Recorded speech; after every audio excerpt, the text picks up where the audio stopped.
And after 2 long years, we are finally done with this pandemic. Good job, everyone. Looking forward to the next one. Oh my god, this You got a guy moment, again. Mr. President? The fuck you want? Mr. President. We have identified 120,000 Russian troops by the Ukrainian border. Oh putain de merde. Yeah, I know. Yeah.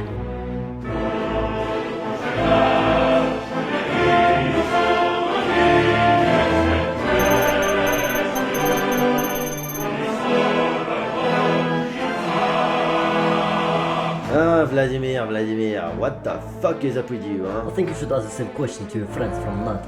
You have disrespected us for way too long with your constant expansion to the east, even after promising not to. Seriously, Vladimir? Again? With this fake promise?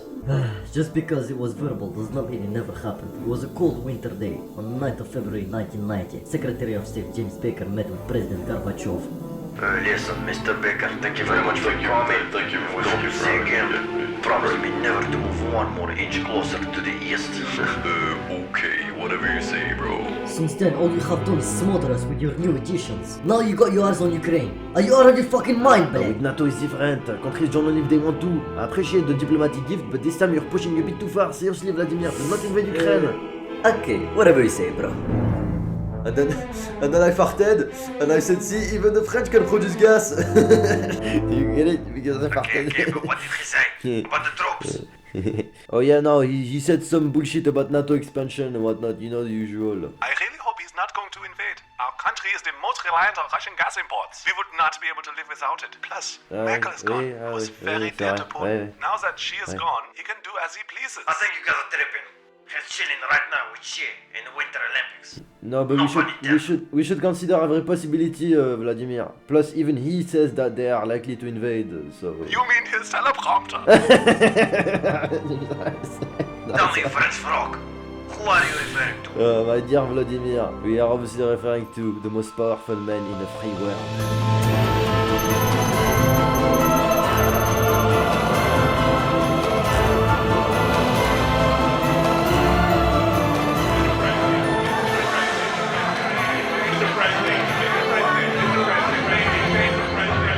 Mr. President, what are your thoughts on 120,000 Russian troops that are amassed by the Ukrainian border?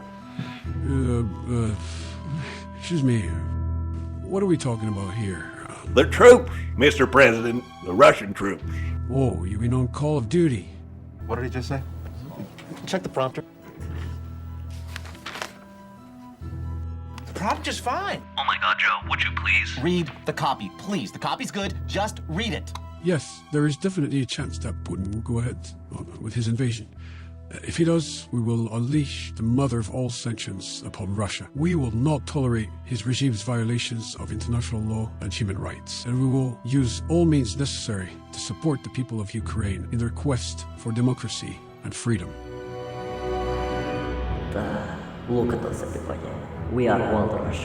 The alcoholic hobo who wanders with no destination in mind. And you are the almighty USA, who managed the dismantling of the Soviet Empire with an iron fist, taking over half of Europe without ever conceding anything, expanding NATO almost to our borders and leaving the vultures to dismember piece by piece what remained of our productive system. You think you have contributed to the democratization of Eastern Europe, but the greatest contribution has been given by us. We are the ones who brought down the Berlin Wall. We dissolved the Warsaw Pact. We reached out to Eastern Europe in peace, not in capitulation. And you have forgotten that far too often with your gifted men from Yale and Oxford. Clinton, the political animal, with a handshake and a pat on the back engraved this humiliating sequence, which was carved like a mark of infamy in the memory of every Russian forever. We remember in 2004, Ukrainian rebels supported by the Americans refused to recognize the result of the elections, occupying the main square of Kiev with their songs and their orange ribbons and their cheerful pro-Western slogans. And suddenly, commissions of international observers, delegations from the American Congress and diplomatic commissions from the EU materialized out of thin air, блядь. All agreed that the result of the elections won by the pro-Russian candidate was illegitimate. You had just voted in Afghanistan and in Iraq with your bombs exploding in the streets and American troops occupying the polling station. There, clearly, no problem, everything was fine. But not in Ukraine, of course not. They had to vote again. And this time, the pro-Western candidate won. The one who wanted to bring Ukraine into NATO. Ukraine, the homeland of Khrushchev and Brezhnev, the headquarters of our military fleet. In NATO! They called it the Orange Revolution. The previous year with Georgia, it was the Rose Revolution. And after that what? A beautiful shit-colored revolution in Moscow. A new president with a master's degree at Yale. And the triumph of the USA has been complete. Mission accomplished, as they say. But not with me. No more slaps on the back or giggles. With me, it's different. This is why I'm officially announcing the start of a special military operation in Ukraine.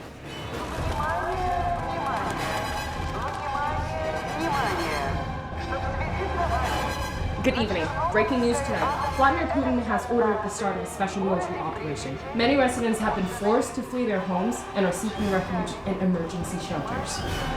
Yes, Carrie. Russian troops are entering Ukraine from every corner, as you can see here. Heavy armored vehicles are advancing to battle. Oh, excuse me. We have just got live coverage of a Ukrainian farmer near the Luhansk Oblast who seems to have just woken up from his nap.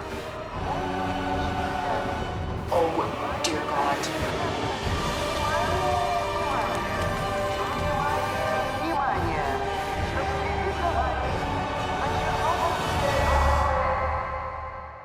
The Russian offensive started with an aggressive airstrike campaign What the hell are you? Why are you inside my head? It's me, Joe. Morgan Freeman, the one and only. Listen to me. Why is Morgan Freeman narrating the story? Because every story sounds better when I tell it. Have I answered all your questions? Now how about you shut the fuck up and let me do my job? As I was saying, the Russian offensive started with an aggressive airstrike campaign to destroy Ukrainian military infrastructure and bases. This was followed by a ground offensive in general directions. From the north, the Russian troops deployed in Belarus advanced towards the capital Kyiv. From the east territories, controlled by pro-Russian separatists, towards Kharkiv, the second largest Ukrainian city. And from the south, an offensive from Crimea towards Odessa. Meanwhile, at the White House, President Biden was making a phone call.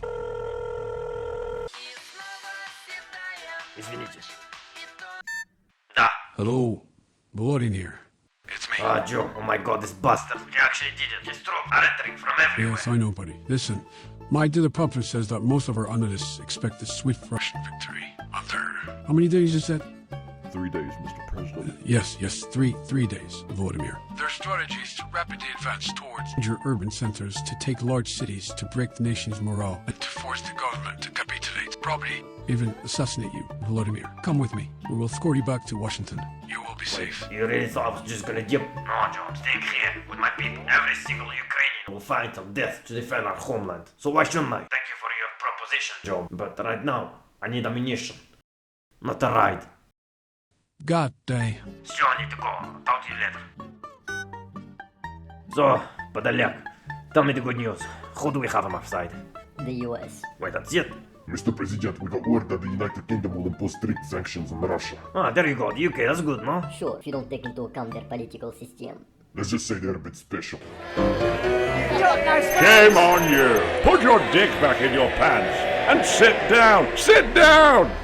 You're playing shaky. As I was saying, there's no need for such a fuss. We've already voted. The House of Lords has approved it and the Queen has given the go-ahead. From now on, it's going to be fish and chips for lunch on Tuesdays, and if you're not happy, the door's right there. Or you take me outside 1v1. Come on, let's go. Man to man, skin to skin. Mr.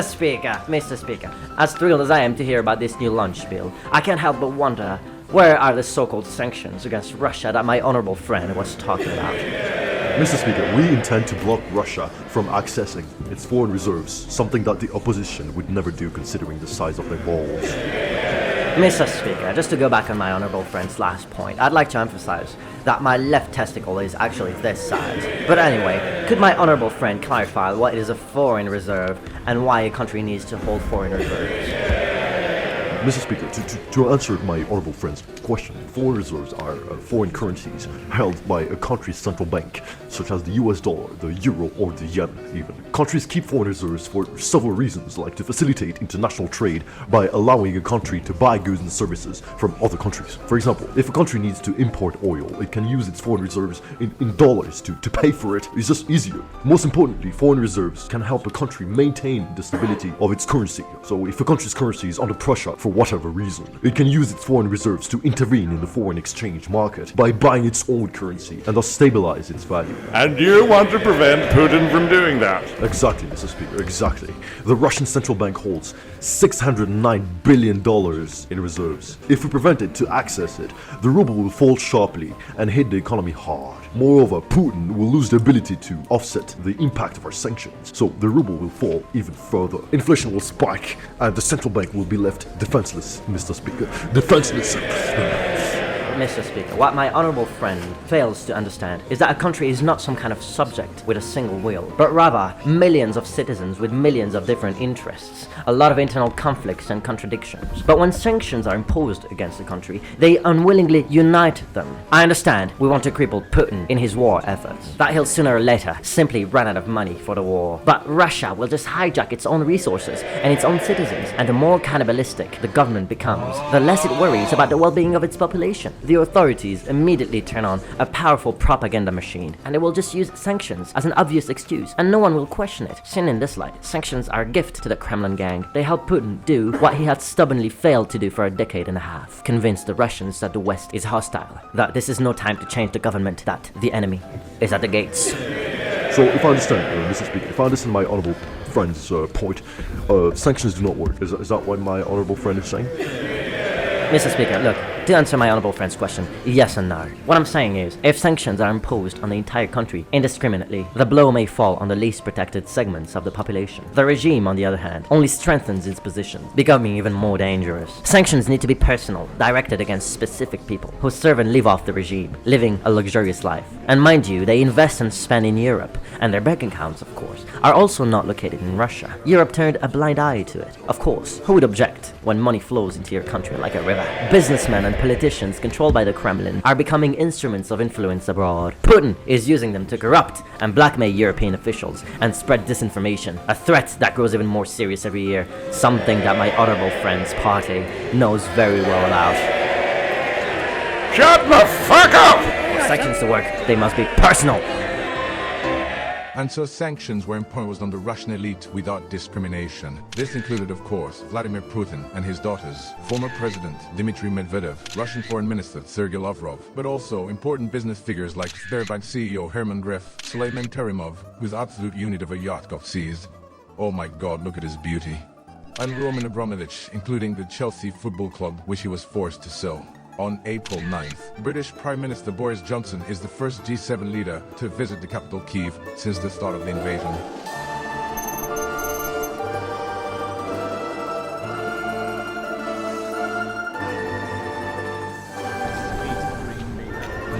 Wait, that's no way. Boris fucking Johnson. Is that no way? Is that a building? Hello, Boris. How are you? Hello, How are you, boy. Vladimir? How are you? So good to see you. How is your day going? No, pretty fucking shit, to be honest. I have to deal with a full-scale invasion from Russia.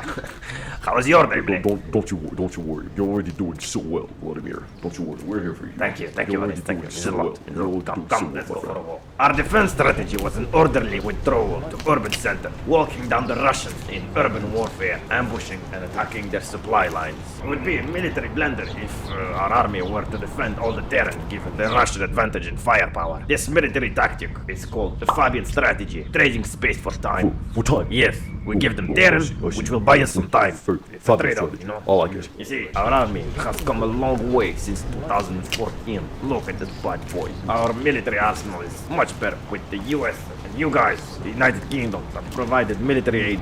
So thank you very, very much for that, Борис. Борис, ты где? Мы его потеряли. Да найдите него, ёпта. Вот он, долбоёб. Борис. Да ёп. Ёп ты, пидорас, ёбаный, блядь! By now, it has become clear that the Russian strategy of causing the collapse of our defenses through a rapid offensive on major cities had failed. They were unable to capture Kyiv, despite having a vast advantage in firepower. That's because they suffered from poor logistical preparation and were unable to coordinate the efforts of several units and branches. Your valiant defense of Ukraine caught us by surprise as well. Contrary to almost unanimous expectations, the Ukrainian army remained a force capable of defending the country. Admirable. It was admirable, to say the least. Again, also largely thanks to your help, Boris. I mean, we can't take all the credit. other European nations are also helping out. Yeah, of course. France and Germany, they were hesitant at first because of various reasons that are understandable from a geopolitical standpoint. Now they're starting to provide more and more aid, but they're still paying for the fucking gas. Indeed, and this is something that we are discussing, and we are in the process of completely stopping. But the Kremlin has just announced that it would only start accepting payments in rubles, by the way. I think that would accelerate the process of stopping the Russian gas import. I don't know, Boris. I don't think that will stop them. Mr. Putin, why are you demanding Russian gas to be paid for in rubles? When a country exports goods, the foreign buyer needs to buy the currency of the exporter. So that will drive demand for the home currency. Look at this graph. When the chart goes downward, it takes fewer dollars to buy 1 ruble, meaning that the ruble is weakening and the dollar is strengthening. Since 3/4 of our total exports are oil and gas, our exports are heavily dependent on the price of oil. Now, let's add the price of oil using the Brent crude benchmark. Demands for oil collapsed during the financial crisis, causing the price of oil to collapse too. This was reflected in our exports. Less demand for oil, so less demand for the ruble. It happened again in 2014 and 15, when the price of oil declined by 2/3, causing the Russian ruble to more than halve against the US dollar. Same logic is applied for gas. In such cases, our central bank can sell dollar and euro investments to buy rubles, increasing demand and consequently the price, but without access to our foreign reserves. We cannot do that on a sufficient scale. So by demanding rubles as a form of payment, we are stimulating demand and therefore the price of the ruble. Have there been countries that refuse to do so? Of course. Usually, such transactions are contracts over long periods of time. These contracts clearly state that payments will be made in euro, so changing course out of the blue is what the West might call a dick move. But it is our only way of bypassing sanctions and protecting the ruble from falling. And by paying in rubles, technically, the EU would not break any sanction. But to answer your question, Poland and Bulgaria refused, and we just turned off the tap on them. But the price is so damn high now, won't there be countries who won't be able to afford it? They can just fart in their wallets. That way they'll have gas money. That was Macron's joke from the beginning of the video. Talking about Macron, he's the European leader who's been in touch with you the most. Why is that? Nah, Macron's vision of Europe, quite naive and unrealistic if you ask me, is that of a Europe going from Lisbon to the Ural. A Europe that is no one's bitch and that has the same weight on the international scene as the US. A pole of power in and of itself, if you may. So why is he providing weapons to Ukraine? To have a say in negotiations. You see, the war will end eventually, and there will come a time when we will have to all sit around the table. Countries' right to speak will be measured down to how much help they provided Ukraine. Macron still naively believes in this vision of a European pole of power. And to be honest, when I first came into power, I truly adhered to that vision too. Unfortunately, he came 20 years too late. I announced that I was officially out during my speech in Munich in 2007 after the West's repeated provocations, creating my own pole of power, turning my back to Europe and facing Asia instead. Before the invasion, I addressed an ultimatum to the US without even considering France and Germany. Macron's visit to the Kremlin in early February, before the invasion, was absolutely useless, but at least I gave him a good image before the elections. Oh, you gotta stick with me for another 5 years, huh? Can you imagine if a child was born on the day I was elected, he would be 10 by the time I finish the second mandate. It's crazy, huh? No, trust me, it's for the best. My goals for this country go beyond our border. We are a great French Republic, the country of human rights, for fuck's sake. Now that Merkel is gone, the leader of the European Union, a community of nations that share the same commitment to democracy. We will not be used as a Trojan horse for the US, whose ultimate goal is to merely destroy Russia. No, we will be Russia's backyard. We are our own sovereign pole. When one of us is in financial trouble, we bail them out. When a dictator is threatening our security and integrity, we get rid of him. For we are the United States of Europe. Vive la République et vive la France.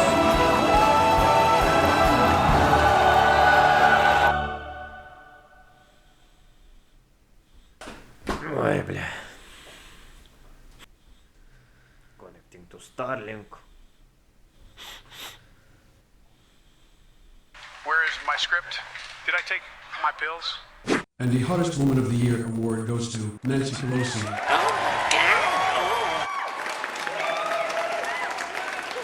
Fuck, I wish I married you instead.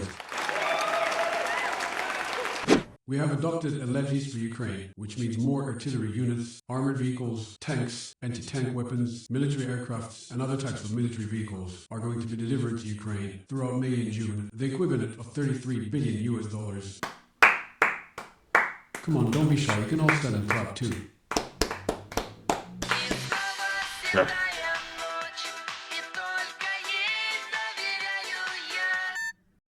Da. Hello, Vladimir. Yes, Emmanuel. Congrats on your re-election. Thank you very much. Just checking up on you. What are you up to? I was just watching Biden's Lend-Lease announcement. Yes, about that, Vladimir. You know, I would be very careful if I were you. Why? Because Vladimir, Lend-Lease is a highly controversial initiative, okay? First introduced by Winston Churchill in World War II. So in short, it's a program that allows military equipment to be loaned or rented directly from American stocks, in exchange, of course, for future payment. It's a way to speed up weapon transfers, yes, but it's also a dangerously quick way to rack up spectacular debts. The last time that the Lend-Lease program was used was in World War II, with the UK and the USSR. And you know when they finished paying the debt, Vladimir? In 2006. 60 years later. It was 60 years later that these two countries finished repaying the Americans. I don't care. As long as it helps us on the battlefield.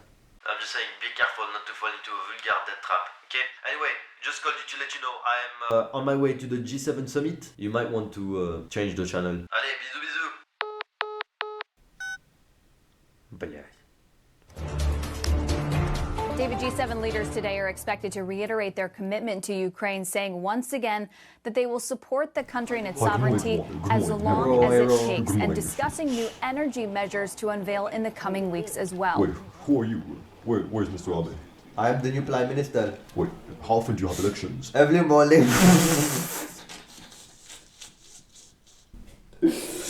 I'm having so much fun.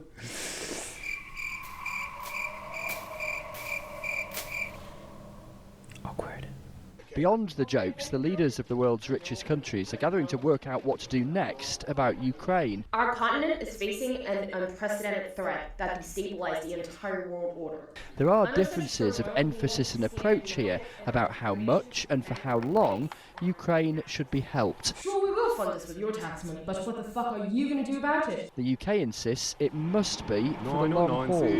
The Prime Minister acknowledges, though, some are tiring of it. I'm not saying that I agree with Brexit.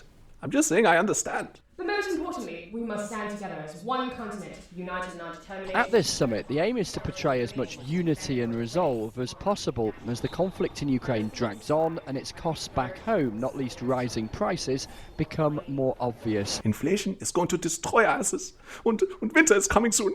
And in Norway, this is in our interest. Yes, Chancellor, but don't forget about all the lobbying that we're going to receive. The Federal Republic of Germany will systematically cut out our gas imports from Russia. We cannot continue to support countries whose actions do not align with our principles of democracy and human rights. These two men look like the best of friends. We grew up together. But in private, the Prime Minister emphasised to the French President any attempt to settle the conflict now, with Russia having stolen Ukrainian territory, would be a mistake.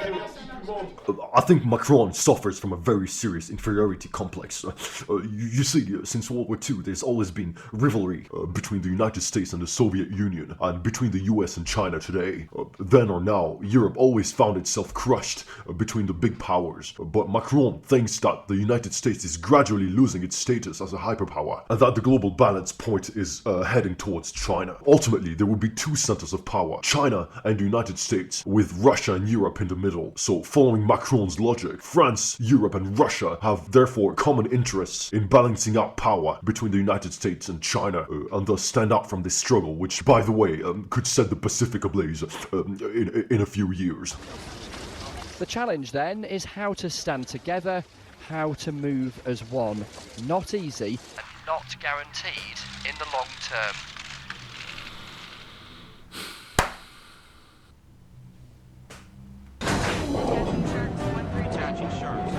Do you have the pipeline in sight? No, what does it look like? It's long and grey. You got it, boss. Oh shit, wait. Shit. I think I hit international internet cable instead. Oh shit, there's no more porn! Let's try that one more time.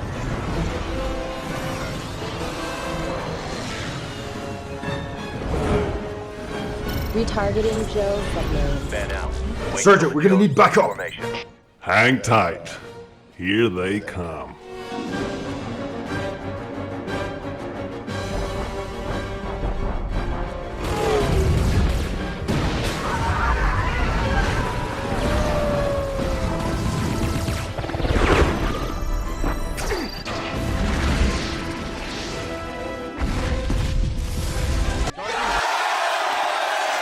We did it, boys and girls. Next step, blame the Kremlin. And they really believe that the world will fall for it.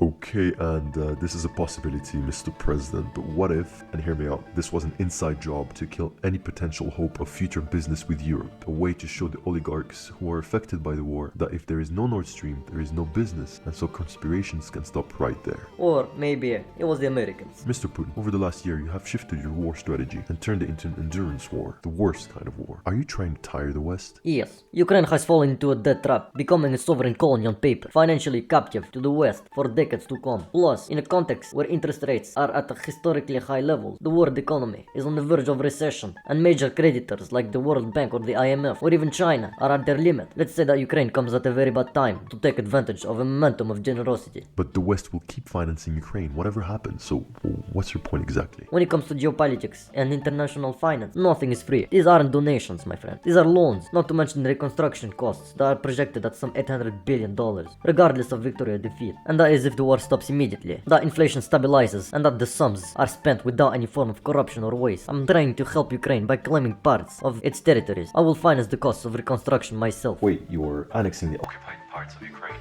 Yes, sir.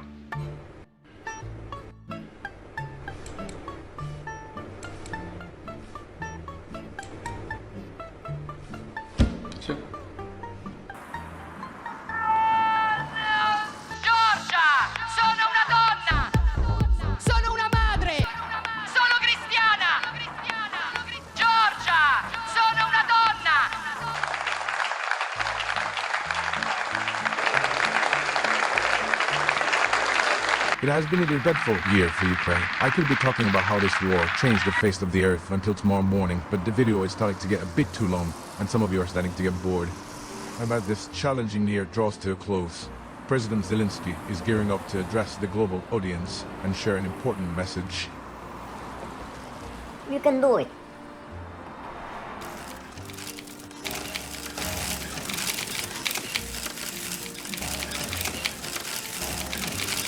Yes, Morgan, I do have a message. To the cynics who claim that Ukraine is caught in a war on behalf of the US strategic interests.